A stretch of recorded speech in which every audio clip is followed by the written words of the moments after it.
నీళ్లు free water ఆగిపోతూ ఉంది, ఇవాళ మళ్ళీ బిల్లులు వస్తూ ఉన్నాయి. ఇవన్నీ చూసిన తర్వాత హైదరాబాద్ నగర ప్రజలందరూ ఒకటే అనుకుంటా ఉన్నారు, ఈ 2 ఏళ్లలో ఒక్క ఇల్లు కట్టలేదు రేవంత్ రెడ్డి ప్రభుత్వం హైదరాబాద్లో. కేసీఆర్ ఇచ్చిన 1,00,000 డబుల్ బెడ్రూమ్ ఇల్లు కనబడుతున్నాయి.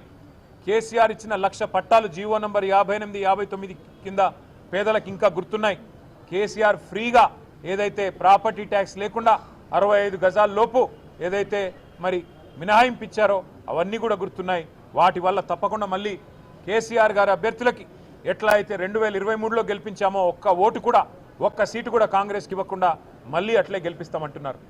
దోకా తిన్న మా మైనారిటీ అన్నదమ్ములు ఎవరైతే ఇవాళ మా ఎమ్మెల్యే లేడు, మాకు ఎమ్మెల్సీ లేడు, మాకు ఒక మంత్రి లేడు ఈ ప్రభుత్వంలో, మా గొంతు లేదు ఈ ప్రభుత్వంలో అని బాధపడుతున్నారో వారు తయారుగున్నారు. దోకా ఇచ్చిన కాంగ్రెస్కు మోకా మీద దెబ్బ కొట్టడానికి వారు రెడీగా ఉన్నారు. అట్లాగే ముమ్మాటికి ప్రతి వర్గం ఇవాళ పేదలు, బలహీన వర్గాలు 42% రిజర్వేషన్ అని చెప్పి గొంతు కోసినందుకు, చెల్లని జీవో ఇచ్చి మోసం చేసే ప్రయత్నం చేసినందుకు బీసీలు కుతకుత ఉడుకుతున్నారు. వాళ్ళు కూడా బుద్ధి చెప్పడానికి రెడీగా ఉన్నారు. ఎల్లుండి బంధుకాలు కూడా పిలిపించారని తెలుస్తూ ఉన్నది. కాబట్టి ఇవాళ ప్రతి వర్గం వీళ్ళు వాళ్ళని కాదు, దళిత బంధు అని మోసం చేసి అభయహస్తం అని చెప్పి 10 లక్షలు కాదు 12 లక్షలు ఇస్తామని చెప్పి మోసం చేసినందుకు దళితులు కుతకుత ఉడుకుతూ ఉన్నారు.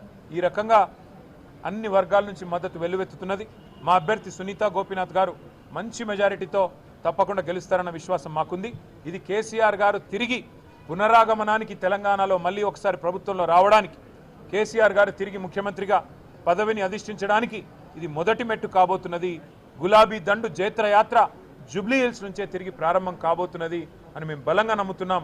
తప్పకుండా ప్రజల దీవెనలు మా అభ్యర్థి సునీత గారికి ఉండాలని చెప్పి పార్టీ సమిష్టిగా వారి గెలుపు కోసం పనిచేస్తుందని చెప్పి కూడా, అట్లాగే మీడియా మిత్రులకు కూడా దయచేసి మీ ఆశీర్వాదం కూడా మా అభ్యర్థికి ఉండాలని చెప్పి కూడా అభ్యర్థిస్తూ, మరి వారి గెలుపు కోసం శ్రమిస్తున్న ప్రతి ఒక్కరికి కూడా పేరు పేరున ధన్యవాదాలు తెలియజేస్తూ, జూబ్లీ హిల్స్ నవంబర్ 11 నాడు కారు గుర్తు మీద ఓటు వేసి మాగంటి సునీత గోపీనాథ్ గారిని గెలిపించాలని మళ్ళీ ఒకసారి కోరుతూ మీ అందరికీ నమస్కారం. ఇప్పుడు మేము నామినేషన్ బయలుదేరుతా ఉన్నాం.